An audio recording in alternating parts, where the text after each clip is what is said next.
Friends, आज का हमारा पौधा है लौकी। किस तरह से आप छोटे से गमले में हजारों लौकियां बड़ी आसानी से ग्रो कर सकते हैं और घर की ऑर्गेनिक लौकी को खा सकते हैं, तो वह मैं आज आपको बताने वाली हूँ। यदि आपने लौकी का पौधा लगाया है और उसमें लौकियाँ नहीं लग रही हैं, फूल गिर जाता है, तो कौन सा फर्टिलाइज़र हमें इस समय लौकी में डालना है जिससे कि लौकी ज़्यादा मात्रा में लगे।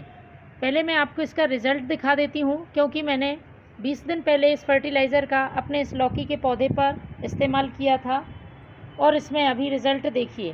बिल्कुल छोटा सा पौधा है, लौकी की संख्या आप गिन भी नहीं पाएंगे, इतनी सारी लौकियाँ इसमें लगी हुई हैं। देखिए, लगातार लौकी एकदम से आ गई है इसमें और बहुत अच्छी इसकी ग्रोथ हो रही है। 20-25 दिन पहले ये प्लांट बिल्कुल सूख चुका था। ऊपर आप देख पा रहे होंगे, नेट पर देखिए सूखे हुए पत्ते आपको दिखाई दे रहे हैं। तो इस तरह से इसकी ग्रोथ रुक गई थी, लेकिन मैंने जब ये फर्टिलाइज़र यूज़ किया तो प्लांट ने बहुत तेज़ी से लौकियाँ बनाना शुरू कर दिया। देखिए, आप देख रहे होंगे बिल्कुल नई ग्रोथ पर लौकी लगी हुई हैं। इस तरफ से आप देख पा रहे होंगे, कुछ लौकी ऊपर भी लगी हुई हैं। ये देखिए। और फ्रेंड्स, मैं आपको पॉट का साइज़ भी बता देती हूँ। देखिए, इस पॉट में मैंने ये लौकी लगाई है और कितनी ज़्यादा मात्रा में इसमें लौकी आ रही हैं। तो इस तरह से आप भी पॉट में आसानी से लौकी, करेला, गिलकी जैसी बेलों वाली सब्जियां ग्रो कर सकते हैं। बस उनको सही देखरेख और सही फर्टिलाइज़र की ज़रूरत होती है। तो अभी अक्टूबर का मंथ चल रहा है, आगे ये सर्दियों में भी लौकी इसी तरह से अपने फल देती रहे और इसमें ग्रोथ होती रहे, उसके लिए आप अभी प्लांट में इस फर्टिलाइज़र को ज़रूर डालें। यदि आपके प्लांट में फंगस या इंसेक्ट की समस्या है तो आप नीम ऑयल का स्प्रे करें। बहुत ही ऑर्गेनिक तरीके से आप अपने प्लांट में ढेरों लौकी पा सकते हैं। आप इसकी 3G कटिंग भी कर सकते हैं यदि आपको ज़्यादा मात्रा में इस तरह से लौकी चाहिए। पौधे को आपको फुल सनलाइट में रखना है, तभी इसमें अच्छी मात्रा में लौकियाँ लगेंगी। इसके साथ ही इसकी मिट्टी की महीने में एक बार आपको गुड़ाई ज़रूर करनी है। यदि आपने लौकी नहीं लगाई है तो बहुत आसानी से सीड से अभी आप इस मंथ में लौकी भी लगा सकते हैं। पौधे को आपको सपोर्ट देना होगा, क्योंकि बेलों के रूप में बढ़ती है और जब ये लौकियाँ जो हैं वो ग्रोथ करती हैं तो इनमें काफ़ी वज़न हो जाता है। इसलिए आपको इस तरह से क्रीपर नेट का यूज़ करना होगा। क्रीपर नेट बहुत आसानी से ऑनलाइन मिल जाएगा, आप ले सकते हैं। किसी भी तरह की बेलों वाली सब्जियां हैं, आप इस तरह से क्रीपर नेट का उसके लिए इस्तेमाल करें, तभी वो सही तरह से अपने फल दे पाएंगे। देखिए, तोरई की बेल लगी हुई है, उसमें तोरई लग रही हैं। साइड में करेले की बेल है, करेले भी लगने शुरू हो गए हैं। तो अब बारिश जा चुकी है।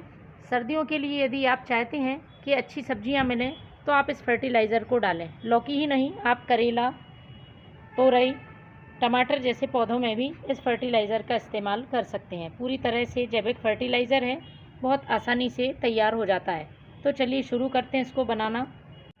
तो फ्रेंड्स, ये एक लिक्विड फर्टिलाइज़र है। प्लांट में डालते समय इस बात का ध्यान रखें, बहुत तेज़ धूप में आपको इसका इस्तेमाल नहीं करना है। सुबह या शाम के समय करें। दूसरा, मिट्टी बहुत गीली नहीं होनी चाहिए। ड्राई मिट्टी में आपको इस लिक्विड फर्टिलाइज़र का इस्तेमाल करना है। तीसरी बात, महीने में एक बार इसको यूज़ करें। 20 से 25 दिनों में भी दे सकते हैं, लेकिन बार बार जल्दी जल्दी रिपीट नहीं करना है। पौधे के लिए नाइट्रोजन, पोटेशियम, फास्फोरस के साथ साथ कई माइक्रोन्यूट्रिएंट्स इस फर्टिलाइज़र से हमारी लौकी की बेल को मिलेंगे और बेल बहुत अच्छी ग्रोथ करती हुई बहुत ज़्यादा सब्जी देगी। तो मैंने लिया है ये सरसों की खली को। सरसों की खली का नाम तो हम सभी ने सुना है, लेकिन इसको यदि प्लांट पर सही तरह से यूज़ नहीं किया जाए तो पौधे को इसके नुकसान भी हो सकते हैं। मात्रा का आपको बहुत ध्यान रखना होगा। तो आपको लेना है 50 ग्राम सरसों की खली। आपके पास बहुत ज़्यादा संख्या में पौधे हैं तो आप कम ज़्यादा इस फर्टिलाइज़र का इस्तेमाल कर सकते हैं। ये फर्टिलाइज़र मैं 1 लीटर पानी में तैयार करूँगी और आगे इसको डाइल्यूट भी करेंगे। तो मैंने ये 50 ग्राम सरसों की खली ले ली है और उसके बाद मैं इसमें डालूँगी लगभग 1 लीटर पानी। 1 लीटर पानी डाल के फ्रेंड्स, आपको इसको ढककर रखना है कम से कम 3 दिन के लिए सेमी शेड एरिया में। अच्छी तरह से फर्मेंट हो जाए उसके बाद ही हमें इसका इस्तेमाल करना है। तो 3 दिन पहले मैंने इस फर्टिलाइज़र को बनने रखा था। देखिए कुछ इस तरह से फर्टिलाइज़र तैयार होगा। पूरी तरह से सरसों की खली फर्मेंट हो चुकी है और इसमें हल्की सी स्मेल भी आ रही है। अब हमें इसको ऐसे ही प्लांट पर यूज़ नहीं करना है, इसे हमें डाइल्यूट करना होगा। उसका लगभग 10 गुना आपको सादा पानी लेना है। तो इसको लकड़ी की मदद से अच्छी तरह से मिक्स कर लें।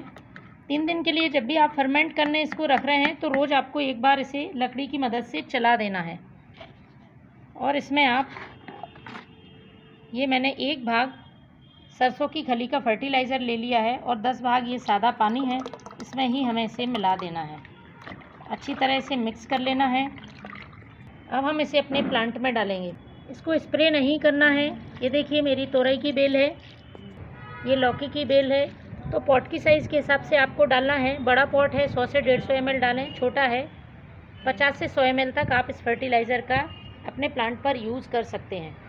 तो फ्रेंड्स, आप भी देखेंगे कि आपकी लौकी के बेल में ढेरों लौकियाँ लगी हैं और अच्छी ग्रोथ हो रही है। इस फर्टिलाइज़र का इस्तेमाल ज़रूर करें। Thank you.